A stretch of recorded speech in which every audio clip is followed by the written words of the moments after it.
Hello everyone, स्वागत है आप सभी का आज के इस नए वीडियो लेक्चर में। मैं हूं आपका दोस्त दीपेश गहलोत और हाजिर हूं आपके सामने अंतरराष्ट्रीय जगत की एक और नई खबर लेकर। आज हम जिसकी बात करने वाले हैं वो एक अंतरराष्ट्रीय मामला तो है, पर साथ ही साथ भारत की सीमा रेखा के साथ लगा हुआ भी है। बात होने वाली है आज बांग्लादेश के बारे में, पर फिलहाल मैं आपको कुछ चित्र दिखाना चाहता हूँ। कुछ ये तस्वीरें हैं जो आपके सामने आप देख रहे हैं, ये हमारे पड़ोसी मुल्कों की है। ये फिलहाल जो मैं आपको तस्वीर दिखा रहा हूं ये श्रीलंका की संसद की है। ये उस समय की फोटो है जब देश की चुनी हुई लोकतांत्रिक सरकार को गिरा दिया गया, उनके जो चुने हुए जनता के द्वारा चुने हुए लीडर को भगा दिया गया। जस्ट एग्जैक्टली वैसी की वैसी तस्वीरें आज फिर निकल कर आई है। ये उस समय के जो राष्ट्रपति हैं श्रीलंका के, उनका फोटो है। और साथ ही साथ अब ये जो फोटो हमारे सामने आने वाले हैं ये हमारे जो बांग्लादेश है, पड़ोसी देश बांग्लादेश है, उसमें जो नागरिकों के द्वारा वहां की जो चुनी हुई सरकार है, बांग्लादेश की जो एक लोकतांत्रिक सरकार है, उस लोकतांत्रिक सरकार को गिराने के बाद के सीन आप देखने वाले हैं। ये सीन है वहां के राष्ट्रपति भवन के, ये सीन है वहां की संसद के, ये सीन है वहां से राष्ट्रपति भवन से लोगों को सामान चोरी करते हुए, सामान को वहां से उठाते हुए ले जाते हुए के। तो ये क्या भारत के लिए एक संकट वाली स्थिति है? ये क्या प्रदर्शित कर रहा है कि भारत जैसे देश के लिए उसके पड़ोसी मुल्क, चाहे वो श्रीलंका हो, चाहे फिर वो बांग्लादेश हो, ऐसा का ऐसा ही सीन थोड़े समय पहले देखने को मिला था पाकिस्तान के अंदर, जब वहां पर सेना के खिलाफ प्रदर्शन हुआ था। ऐसे के ऐसे ही सीन कई बार हम देखने को मिलते हैं नेपाल के अंदर।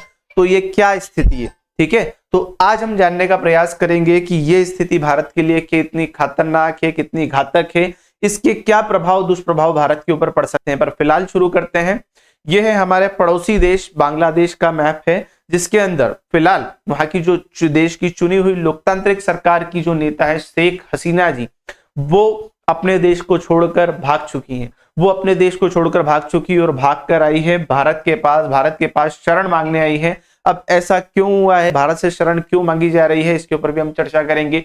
ये उनके जो आर्मी चीफ है उनकी तरफ से एक प्रेस नोट जारी करा गया है। Watch the government will take over said Bangladesh army chief Waker uz Zaman while the addressing the country. इनकी तरफ से ये नोटिस दिया गया है, एड्रेस करा गया है कि हम यहाँ की चुनी हुई सरकार को बर्खास्त करते हैं। अब से यहाँ पर आर्मी का शासन लगा रहेगा और फिलहाल हम अंतरिम गवर्नमेंट लेकर आएंगे, अंतरिम गवर्नमेंट के रूप पर हम यहाँ पर कार्य करेंगे। यह है बांग्लादेश की जो प्रधानमंत्री है शेख हसीना जी। शेख हसीना जी अपनी तरफ से एक मीटिंग में ये पहले बता चुकी थी कि इनके साथ ऐसा कुछ होने वाला है। Sheikh Hasina land at the air force based in India. फिलहाल की स्थिति में ये भारत के पास शरण मांगने आई हैं। जैसे ही इन्हें पता पड़ा कि इनके ऊपर कुछ हमला होने वाला है तो इन्होंने तुरंत के तुरंत अपने उस क्षेत्र विशेष को छोड़ा और वहां से भागकर यहाँ पर हमारे पास शरण मांगने आ गई। अब ऐसा क्यों हुआ, क्या इनको पहले से पता था ऐसा मेरे साथ होने वाला है, इसको भी हम जानेंगे। शेख हसीना लगभग मई के महीने में ही कंफर्म कर चुकी थी कि उनके साथ कुछ इस प्रकार की स्थिति होगी। यहाँ पर कोई विदेशी ताकतें हैं या आंतरिक ताकतें हैं जो इस प्रकार के कार्यों को अंजाम देगी। इसका शेख हसीना ने मई के महीने में ही इसका रेवलेशन दे दिया था। ये फिलहाल आप देख रहे हैं मेरे सामने जो चित्र हैं, ये शेख हसीना के पिताजी है जिनका नाम है मुजीबुर रहमान। ठीक है, मुजीबुर रहमान कौन है, इनको थोड़ा मैं आपको एक शॉर्ट डिस्क्रिप्शन दे देता हूं। जैसा कि हम सभी जानते हैं सन 1947 के अंदर हमारा देश जब आजाद हुआ था तो उसके साथ पाकिस्तान का भी निर्माण हुआ था और पाकिस्तान दो क्षेत्रों में बना था, एक पूर्वी पाकिस्तान और एक पश्चिमी पाकिस्तान। जो पूर्वी पाकिस्तान था उसके अंदर जो बांग्लादेशी नस्ल के जो व्यक्ति या मुसलमान हुआ करते थे उन्हें नीची जाति का समझा जाता था और इसी कारण जो पश्चिमी पाकिस्तान वाले लोग हैं उन्हें नीची निगाह से देखते थे और यहाँ पर अत्याचार करा जाता था, यहाँ के लोगों को मारा पीटा जाता था। तो उसी के विरोध में यहाँ से एक नेता निकल कर आते हैं जिनका नाम होता है मुजीबुर रहमान। मुजीबुर रहमान ने ही भारत के साथ संपर्क साधकर उस समय जो बांग्लादेश के निर्माण में एक बहुत ही महत्वपूर्ण भूमिका निभाई थी। यही जो बांग्लादेश के जनक कहलाए जाते हैं मुजीबुर रहमान, इन्हीं की जो सुपुत्री हैं शेख हसीना जी, जो लगभग भारत के बांग्लादेश के अंदर लगभग 2008 से यहाँ पर शासन कर रही है। ये उस देश के राष्ट्रपिता हैं और आपने सोचा भी नहीं होगा या बांग्लादेश के लोगों ने सोचा भी नहीं होगा कि उनके जो राष्ट्रपिता है उनके साथ ऐसा ही उन्हीं के देश के लोगों द्वारा करा जाएगा। ये वहां की तस्वीर है, यहाँ पर जहां जहां उनके स्टेच्यू लगे थे, जहां जहां उनकी मूर्तियां लगी थी, उनको तोड़ने का काम करा जा रहा है। और इसी स्थिति को पाकर तुरंत के तुरंत शेख हसीना जी वहां से अलग हो जाती हैं, वो उस क्षेत्र विशेष को छोड़कर आगे बढ़ जाती हैं। अब ये क्यों हो रहा है इसको भी थोड़ा समझने का प्रयास करेंगे। फिलहाल की स्थिति में जो शेख हसीना जी हैं उनके जो क्षेत्र विशेष या बोला जाए तो बांग्लादेश के अंदर एक महत्वपूर्ण मुद्दा था कि वहां पर आरक्षण दिया जा रहा था। तो वहां के जो ट्राइब बोला जाए तो लोग है, जनरल पब्लिक है, छात्रों के द्वारा आंदोलन कराया गया कि ये जो आप आरक्षण दे रहे हो इस आरक्षण को पूरी तरीके से हटा दिया जाना चाहिए। तो एक जो शेख हसीना जी ने इसके ऊपर तो मान गए थे, उनकी जो सरकार है उनकी सरकार ने यह निर्णय ले लिया था कि हम ये जो आरक्षण है इसको पूरी तरीके से समाप्त कर देंगे। घटाते घटाते 7% तक तो लेकर आए थे, पर बाद में एक नया मुद्दा, बेसिकली पुराना ही मुद्दा है पर उस मुद्दे को आगे लगाकर फिर वापस से यहाँ पर जो प्रदर्शन शुरू कर दिया। मुद्दा था उनके चुनाव से रिलेटेड मुद्दा था। उस समय जो चुनाव हुए थे उसके अंदर ऐसा कहा जा रहा था कि आपके जो देश के लोकतांत्रिक चुनाव हुए हैं, जनरल इलेक्शन हुए, उस जनरल इलेक्शन में धांधली हुई है।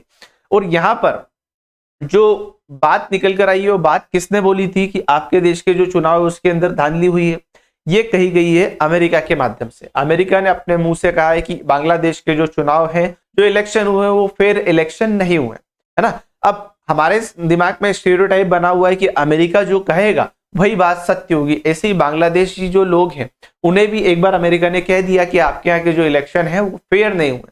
तो उस बात को पकड़कर बांग्लादेश की पब्लिक ने क्या कर दिए, फिर से इलेक्शन शुरू कर दिए और वहां पर जो भी लोकतांत्रिक सरकार के मेंबर थे उनको उनके पदों से हटा दिया गया। बांग्लादेश की जो प्रधानमंत्री है शेख हसीना जी, उन्होंने अपने पद से इस्तीफा दे दिया। ये दो प्रमुख मांगे, पहली तो आरक्षण वाली और दूसरी वाली यहाँ पे जो मांग निकल कर आई थी चुनाव में धांधलियों को लेकर, इस संदर्भ में आंदोलन शुरू हुए और उस आंदोलन को लेकर यहाँ पर ये जो अभद्रता बढ़ती गई। बाद में पूरे के पूरे राष्ट्रपति भवन, संसद के ऊपर कब्जा कर लिया गया। भारत की तरफ से भी एडवाइजरी जारी करी गई थी बांग्लादेश के लिए कि भैया जो भी वहां पर भारत से संबंधित लोग हैं वो तुरंत के तुरंत उस क्षेत्र विशेष को छोड़ दें या सेफ प्लेसेस पे चले जाएं। Bangladesh PM Sheikh Hasina files army से interim government will be the form. यहाँ पर जो शेख हसीना जी है उन्होंने 5 अगस्त को अपने पद से इस्तीफा दे दिया था और एयरबेस पर जाकर वो फिलहाल की स्थिति में गाजियापुर का जो एयरपोर्ट है उस एयरपोर्ट पर लैंड हुई है। वहां पर जो हमारे एक सुरक्षा सलाहकार है जिनका नाम है अजीत डोभाल जी, एनएसए के साथ उन्होंने मीटिंग करी। वहीं पर बाद में उन्हें जो सेफ हाउस के अंदर रख दिया गया। अब भारत सरकार इसके ऊपर निर्णय लेगी कि जो बांग्लादेश की जो प्राइम मिनिस्टर है शेख हसीना जी, उन्हें भारत में शरण दी जाएगी, आगे बढ़ाया जाएगा। इस संदर्भ में लेकर प्रधानमंत्री ने अपनी जो कैबिनेट कमेटी है उसके साथ में भी बैठक करी है, पर साथ ही साथ उन्होंने सर्वदलीय बैठक भी बुलाई है क्योंकि भारत देश अलग अलग पार्टियों से इसके अंदर लोग चुनकर आते हैं और उन्हीं के माध्यम से संसद का गठन होता है। तो उसी संसद में सर्वदलीय बैठक को बुलाया गया है कि जो बांग्लादेशी प्रधानमंत्री हैं इन्हें हमें हमारे देश में शरण देना चाहिए या नहीं देना चाहिए। इस संदर्भ में जो अजीत डोभाल जी है उन्होंने अपनी तरफ से बातचीत करी। अब देखते हैं आगे क्या होता है। ये वो टाइमलाइन है जिस टाइमलाइन के साथ में शेख हसीना जी आगे बढ़ी थी और धीरे धीरे भारत की तरफ शिफ्ट होती गई। शेख हसीना जी के जो पुत्र हैं सुपुत्र है, इन्होंने बोला है कि जो हमारी माता जी हैं वो कभी भी अब राजनीति में लौटकर नहीं आई है। हसीना के बेटे बोले परिवार के कहने पर देश छोड़ा, राजनीति में वापस नहीं आएंगी।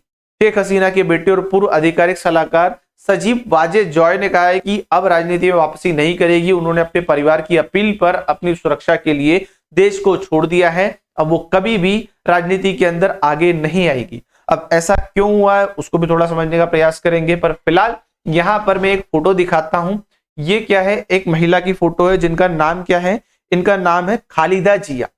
खालिदा जिया बांग्लादेश के अंदर जो शेख हसीना है, शेख हसीना की जो पार्टी है उनके जो अपोनेंट में वो खालिदा जिया, ठीक है। और खालिदा जिया, अब इन दोनों के थोड़े से नेचर को मैं आपके सामने रिवील करता हूं।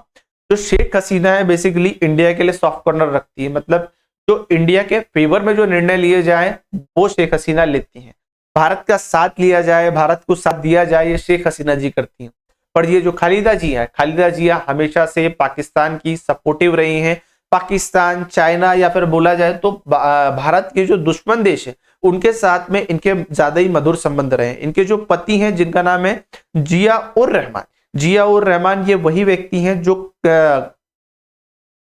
शेख हसीना के जो पिताजी हैं मुजीबुर रहमान को बाद में असैसिनेशन कर दिया गया था। उन्हें मरवा दिया गया था। किसके कहने पर मरवाया? तो पाकिस्तान के कहने पर जो शेख हसीना के पिताजी उनको मरवा दिया गया था। और उनको मरवाने में हाथ निकल कर आया था जिया उर रहमान का। जिया उर रहमान मतलब इनके हस्बैंड का। तो बेसिकली शुरू से ही दोनों में राइवलरी चलती आ रही थी। यहाँ पर अभी जब जनरल इलेक्शन हुए थे तो जनरल इलेक्शन के अंदर ये जो महिला है, ये महिला खड़ी नहीं हुई थी। क्यों खड़ी नहीं हुई थी? क्योंकि शेख हसीना जी ने इन्हें जेल में डाल दिया था। ठीक है, अपने जो भी बोले तो सामने अपोनेंट में आने वाले व्यक्ति हैं उनसे जीतने का एक ही तरीका है कि उन्हें हटा दिया जाए रास्ते से। तो यहाँ पर शेख हसीना जी ने ये जो खालिदा जी हैं इनको जेल में भेज दिया था। फेक करप्शन के चार्जेस लगाकर इन्हें रास्ते से हटा दिया गया था। और ऐसा भी कहा जाता है कि ये खुद उस पूरे के पूरे मैटर में नहीं आई। अब ये क्यों नहीं आई तो इसके पीछे भी एक प्रमुख कारण मैं आपको बता देता हूं। बेसिकली हमारे जो पड़ोसी मुल्क है, जो क्या है, एक पाकिस्तान है और एक बांग्लादेश है। बांग्लादेश और पाकिस्तान में एक अजब प्रकार का कार्यक्रम चलता है कि जब भी चुनाव होंगे तो अंतिम सरकार का गठन होगा। जैसे कि हमारे देश के अंदर भी जब जनरल इलेक्शन होते हैं तो उसके अंदर जब जो प्रधानमंत्री एक बार सिलेक्ट हुए हैं, अगले इलेक्शन में जो विजेता बनकर आया है जब तक वो शपथ ग्रहण नहीं कर लेता तब तक पुराना वाला वहां पर प्रधानमंत्री बनकर रहेगा। पर इनके देश में ऐसा माना जाता है कि फेयर इलेक्शन हो, कोई जो अभी वर्तमान में प्रेजेंट गवर्नमेंट बनी हुई है वो किसी भी तरीके से चुनाव को इफेक्ट ना कर पाए, तो इसलिए उनके जो प्रेसिडेंट को हटा दिया जाता है और अंतरिम गवर्नमेंट बना दी जाती है उस थोड़े बहुत समय के लिए। तो यहाँ पर अभी जो चुनाव हुए थे उस चुनाव के अंदर शेख हसीना ने अंतरिम गवर्नमेंट नहीं बनाई, तो उसी को लेकर इन्होंने विरोध किया और कहा कि शेख हसीना अपने चुनावी नियमों का पालन नहीं कर रही है, इसलिए मैं इस बार चुनाव में नहीं आऊंगी। और यही बात आगे चल के यूएस ने अपने माध्यम से कही कि ये जो हुआ ये गलत हुआ, इनके यहाँ जो चुनाव हुए हैं ये फेक चुनाव हुए हैं, क्योंकि जो शेख हसीना है उन्होंने अपने अपोनेंट में लोगों को खड़ा ही नहीं होने दिया। ठीक है, तो खड़ा नहीं होने दिया वो बात अलग है, पर साथ ही साथ इनने भी चुनाव का बायकॉट करा था, क्योंकि इनका कहना था कि अंतरिम सरकार का गठन नहीं हुआ है, शेख हसीना जो चुनाव के परिणाम है उनको प्रभावित कर सकती है। अब शेख हसीना ने ऐसा क्यों करा, तो उनका कहना था जब इनकी गवर्नमेंट आई थी तब इनकी गवर्नमेंट ने भी अंतरिम गवर्नमेंट फॉर्म नहीं करी थी, इसलिए हम भी इसको फॉर्म नहीं करेंगे। दोनों की एक दूसरे से राइवलरी है। Khaleda Zia ex Bangladesh PM and the Sheikh Hasina rival to be released from jail. अब जैसे ही क्या है, यहाँ पर शेख हसीना जो हमारे यहाँ आई हैं शरण लेने के लिए, तो अब वहां पर आर्मी का शासन होगा। अब आर्मी का शासन होगा तो खालिदा जिया जेल से रिहा कर दिवा दी जाएंगी और हो सकता है कि आने वाले समय में वो बांग्लादेश की प्रधानमंत्री बनकर उभर कर आए, और जो भारत के लिए क्या रहेगा, एक बड़ी ही गंभीर स्थिति रहेगी। क्योंकि जो शेख हसीना तो भारत के लिए सॉफ्ट कॉर्नर रखती थी, पर इनका जो सॉफ्ट कॉर्नर है वो किसके लिए? पाकिस्तान के लिए। पाकिस्तान, चाइना और भारत के जो विरोधी देश हैं उनके लिए इनके हृदय में क्या है, बहुत ज्यादा सहृदयता पाई जाती है। ठीक है, ये वही हैं जिनके जो पति, जिनका नाम मैंने आपको बताया जिया उर रहमान के बाद में, जैसे कि यहाँ पे देखिए मानी, ये एक है मुजीबुर रहमान की पत्नी को, मुजीबुर रहमान की जो बेटी कौन है? शेख हसीना। यहाँ पर एक है जिनका नाम क्या है, जिया उर रहमान, और उनकी पत्नी है जिनका नाम है खालिदा जिया। ये दोनों पति पत्नी हैं। ये पति के कहने पर यहाँ पर जो शेख हसीना जी के पिताजी को मरवा दिया गया, बाद में इनके किसी सपोर्टिव ने इनको ही मरवा दिया, तो दोनों के जो हस्बैंड या पिता वाला जो पार्ट था वो हट गया। अब ये दोनों आमने सामने थी। तो अब जब यहाँ पर शेख हसीना हट चुकी हैं तो खालिदा जिया प्रधानमंत्री का चेहरा बनकर हमारे सामने आने वाली है। ये उस समय के फोटो हैं जब इनकी क्या करवा दी गई थी, इनके जो हस्बैंड की हत्या करवा दी गई थी। अब किस स्थिति में देखा जा रहा है कि ये जो वर्तमान परिस्थिति उभर कर आई है, ये उभरी तो है, पर इसको उभारने वाले कौन लोग हैं? तो इसको उभारने वाले बेसिकली दो लोग हैं, एक थे इंटरनली और दूसरे एक्सटर्नली। तो इंटरनली तो मैंने आपको बता दिया, यहाँ पर जो खालिदा जिया है, खालिदा जिया का पूरा सपोर्ट है। अब इस सपोर्ट को भी क्या होता है, जब भी कोई एक्टिविटी कराई जाती है तो उसके लिए धन की आवश्यकता होती है। आज मान लीजिए हमारे घर में भी कोई कार्यक्रम कराना रहता है, छोटे मोटे जो फैमिली फंक्शंस होते हैं उसके अंदर 1000 लोगों का खाना कराने में भैया लाख रुपए के 2-2, 3-3, 5-5 लाख रुपए खर्चा हो जाते हैं। ठीक है, नाश्ता वास्ता कराने में, छोटे मोटे प्रोग्राम में। अब इतनी बड़ी जो भीड़ है, पूरे देश की भीड़ है, उसको मोबिलाइज करवाना, उनको आगे लेकर आना, जब इतना बड़ा काम करवाना है, उनको ठीक तरीके से खाना देना, नाश्ता देना, तो उसमें तो पैसा लगेगा ही लगेगा। तो ये पैसा आ कहां से रहा है? ये जो मोबिलाइजेशन हो रहा है इसके लिए फंडिंग कहां से आ रही है? तो अब ऐसा कहा जा रहा है कि इसके पीछे दो प्रमुख देश है। ऐसा पहला तो चाइना का नाम निकल कर आता है। क्यों? क्योंकि हम जो बांग्लादेश है, बांग्लादेश बेसिकली भारत के साथ में जो ट्रेड करता था, हमारे जो दो देशों के साथ में ट्रेड सरप्लस चलता है, एक है अमेरिका और दूसरा है बांग्लादेश, मतलब इनके साथ व्यापार करके हम हमेशा लाभ की स्थिति में रहते हैं। तो अब क्या होगा, यहाँ पर शेख हसीना हट चुकी हैं तो खालिदा जिया आएगी। खालिदा जिया जब आएगी तो भारत के साथ में व्यापार नहीं करेगी, भारत के साथ व्यापार नहीं करेगी तो उसका सीधा सीधा फायदा किसको मिलने वाला है? चाइना को मिलने वाला है। तो चाइना यहाँ पर साथ ही साथ बॉर्डर भी शेयर करता है और दूसरा इनके साथ में व्यापार भी होगा। तो दोनों ही कंडीशन में जो चाइना है इसके लिए बड़ा बेनिफिशियल है जो करंट की सिचुएशन है। और दूसरी सिचुएशन है यहाँ पर क्या है? अमेरिका। अब भैया अमेरिका जो है ना, अमेरिका भी इसके अंदर इंटरफेरेंस करना चाहता है। अब उसको क्यों इंटरफेयर करना है इसको भी थोड़ा समझने का प्रयास करेंगे। यहां पर देखिए, दुनिया के अंदर लगभग 80 देशों में, कितने देशों में? दुनिया के 80 देशों में और दुनिया के लगभग हर एक कोने में अमेरिका ने अपने 200 एयरबेस बना रखे। क्या बना रखे? अपने आर्मी बेस बना रखे। मतलब वो जब जहां चाहे वहां से अपनी सेना को आगे बढ़ा सकता है, इधर से उधर शिफ्ट कर सकता है। पर सिर्फ एक हमारा ही रीजन है जो हमारा बंगाल की खाड़ी वाला रीजन है, बंगाल की खाड़ी, श्रीलंका, पाकिस्तान, ये वाले एरिया के अंदर इसकी कोई पहुंच नहीं। तो ये क्या है, उस क्षेत्र विशेष के अंदर पहुंच बनाना चाहता था। ये चाहता था कि जो बांग्लादेश है, बांग्लादेश में से कुछ हिस्सा इसे दे दिया जाए। क्या कर दिया जाए? बांग्लादेश का कुछ हिस्सा, छोटा सा पार्ट आर्मी बेस बनाने के लिए इसे दे दिया जाए, जो शेख हसीना इसके लिए स्वीकार नहीं हुई। तो ऐसा कहा जा रहा है उसके पीछे इनका भी हाथ हो सकता है। जैसे ही शेख हसीना को हटाया और खबर निकल कर आई कि अंतरिम गवर्नमेंट बनेगी, तो इनने क्या है, जैसे हमें कुछ पता पड़ता है तो हम सरप्राइज हो जाते हैं, पर ये सरप्राइज नहीं हुए, इनने तो भैया ताली बजा दी। देखो क्या करा इनने, क्या लिखा है? We welcome the announcement of the interim government and the urge to any transaction to be conducted in accordance with the Bangladesh law. मतलब जो भी गवर्नमेंट बनकर आ रही है हम उसके पूरे सहयोग में रहेंगे और इसमें बांग्लादेशी जो नियम है, कायदे कानून है, उसका पूरी तरीके से पालना किया जाना चाहिए। ये उनके जो स्पोक्स पर्सन है उनके माध्यम से स्पीच दी गई और उसके अंदर बताया गया कि भैया बांग्लादेश है, जो बांग्लादेश के अंदर जो भी गवर्नमेंट बनेगी हम उसके साथ में खड़े हैं। न्यूज निकल कर आती है, US stand from the sanction on the right upstart in the Bangladesh. अब ये ऐसा क्यों हुआ है, तो उसके ऊपर उसकी पुरानी प्रतिक्रिया निकल कर आती है। पुरानी प्रतिक्रिया क्या है कि बांग्लादेश है, बांग्लादेश लंबे समय से जो अमेरिका विरोधी काम कर रहा था, ये रशिया से आया हुआ तेल भारत के माध्यम से अपने यहाँ ला रहा था, तो अमेरिका इससे बहुत ज्यादा परेशान था। और दूसरी बात अमेरिका की मैंने आपको बता दी, ये बांग्लादेश के अंदर एक क्षेत्र विशेष के ऊपर कब्जा करना चाहते थे। तो इसीलिए यहाँ पर जो क्या है, शेख हसीना की तरफ से ये बात बताई गई थी कि हमारे ऊपर प्रेशर आ रहा है। यहाँ पर एक कोई व्हाइट मैन करके नाम लिया गया था, वो हमें धमका रहे हैं। ठीक है, ये एशियन टाइम्स की जो खबर है, US desperate for the military base in the Bangladesh conspired to crave new state from the Bangladesh and the Myanmar PM. ये जो क्या है, शेख हसीना, इन्होंने पहले ही मई के अंदर ये बात कह दी थी कि यूएस बहुत ज्यादा डेस्परेट हो रहा है, वो हमें बार बार फोर्स कर रहा है कि हमें आपके क्षेत्र विशेष के अंदर एक क्षेत्र चाहिए जिसके अंदर हम क्या बनाएंगे, हम हमारा आर्मी बेस बनाएंगे, जिससे कि ये वाला जो क्षेत्र है, बंगाल की खाड़ी वाला रीजन, इसके अंदर भी हम पूरी तरीके से हमारी जो पहुंच बना सके, हमें यहाँ पर आने से कोई रोक ना पाए। ठीक है, इस संदर्भ में उन्होंने पहले अपने जो भाषण में ही बताया था, क्या बोला था? A white man offer her to a hassle-free re-election in the 7 January poll provided to allow the foreign country to establish the air base in the Bangladesh territory। जब इनके चुनाव चल रहे थे तो उसकी खबर निकल कर आई थी कि इनके चुनाव में धांधलियां लिया हुई, तो इन्होंने पब्लिकली आके अनाउंस करा था कि हमें अब ऐसे ऑफर आ रहे हैं कि अगर आप अभी हमारे देश के, आप अपने देश के अंदर अगर हमें एक आर्मी बेस बनाने को दे देते हैं तो आपके यहाँ जो इलेक्शन है हम उसे शांतिपूर्वक होने देंगे, हम उसमें किसी प्रकार से कोई इंटरफेरेंस नहीं करेंगे। तो ये जो अमेरिका का व्यक्ति है कौन, अब उस व्यक्ति को समझने का प्रयास करेंगे। यहाँ पर एक व्यक्ति है जिसका नाम क्या है, डोनाल्ड लू। डोनाल्ड लू एक बड़ा ही प्रसिद्ध व्यक्ति है। अब डोनाल्ड लू है कौन, उसको थोड़ा समझाता हूं मैं।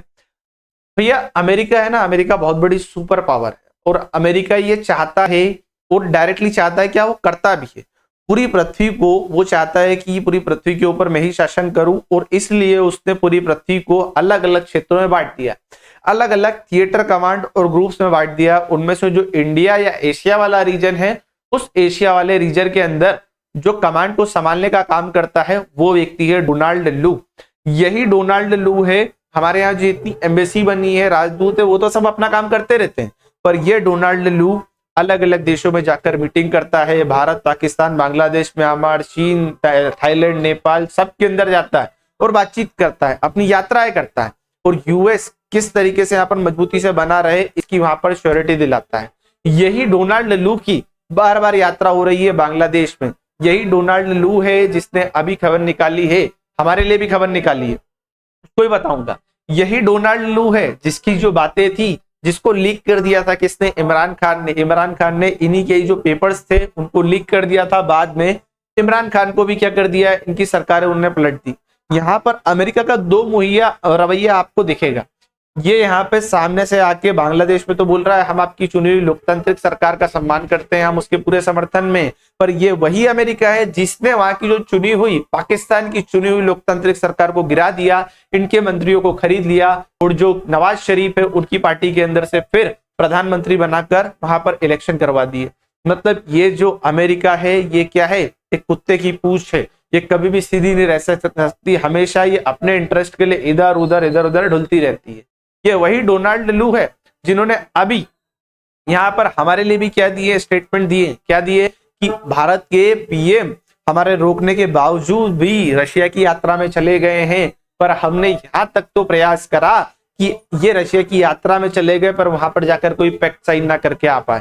ठीक है, तो वहां पर अभी हमारे प्रधानमंत्री नरेंद्र मोदी जी रशिया की यात्रा पर गए थे और रशिया की यात्रा में जाकर उन्होंने इतना प्रेशर डाल दिया, ये डोनाल्ड लू ने इतना प्रेशर डाला कि प्रधानमंत्री जी किसी प्रकार के कोई भी पैक्ट पर साइन नहीं कर पाए। तो हमारे देश में, हमारे जो पूरे एरिया के अंदर इस पूरी की पूरी कमांड को संभालने का काम करता है भाई ये डोनाल्ड लू। यही डोनाल्ड लू है बार बार शेख हसीना को प्रेशराइज करता है कि आप अपने देश के अंदर हमें एक क्षेत्र विशेष दे दीजिए, अदरवाइज हम आपकी सरकार को गिरा देंगे। यही हुआ, शेख हसीना ने अपने देश के अंदर वो क्षेत्र नहीं दिया तो यहाँ पर जो बांग्लादेशी प्राइम मिनिस्टर है उनको अपने पद से हटा दिया गया। सोचिए आप, किसी देश में इतनी बड़ी भीड़ को मोबिलाइज करना, उन्हें इधर से उधर शिफ्ट करना, आंदोलन करवाना कोई बड़ी बात नहीं होती है, कोई छोटी बात नहीं होती, बड़ी बात तो होती है। ये पुराने समय का फोटो है, ये उस समय का फोटो है, बीच में हमारी जो पूर्व प्रधानमंत्री स्वर्गीय श्री इंदिरा गांधी जी, श्रीमती इंदिरा गांधी जी, उनके साथ में शेख हसीना है। ये उस समय का फोटो है जब इनके पिताजी मुजीबुर रहमान का असैसिनेशन कर दिया गया था, जब बहुत ज्यादा भयानक डर की स्थिति बन गई थी, तो उस समय भारत ने शेख हसीना जी को शरण दी थी। पर अब भारत की क्या स्थिति रहेगी, अब भारत शेख हसीना को शरण देगा या नहीं देगा, इसके ऊपर बहुत ज्यादा क्या हो रहे हैं, चर्चा हो रही है। भारत ने इसके लिए एक सर्वदलीय बैठक भी बुलाई है, साथ ही साथ कैबिनेट कमेटी के साथ में भी यहाँ पर पूरे के पूरे प्रयास चल रहे हैं। अब अमेरिका का रवैया तो देखिए, वहां पे पाकिस्तान की सरकार को खुद बनाता है, ठीक है, और यहाँ पर इनकी सरकार को गिराने के बाद में यूएन सख्त स्टेटमेंट पास करवा देता है कि भैया आपके यहाँ जो हो रहा है वो गलत हो रहा है, मतलब आपकी जो सरकार थी चुनी हुई लोकतांत्रिक सरकार नहीं थी, इसलिए हमने उसको क्या कर दिया है, यहाँ पर गिरवा दिया। अब स्थिति निकल कर आती है, ये सब हो तो गया, भारत के लिए क्या स्थिति, भारत के लिए क्या रहेगा, तो भैया भारत के साथ में बांग्लादेश की सीमा लगी और इसी सीमा की रक्षा करती है बीएसएफ।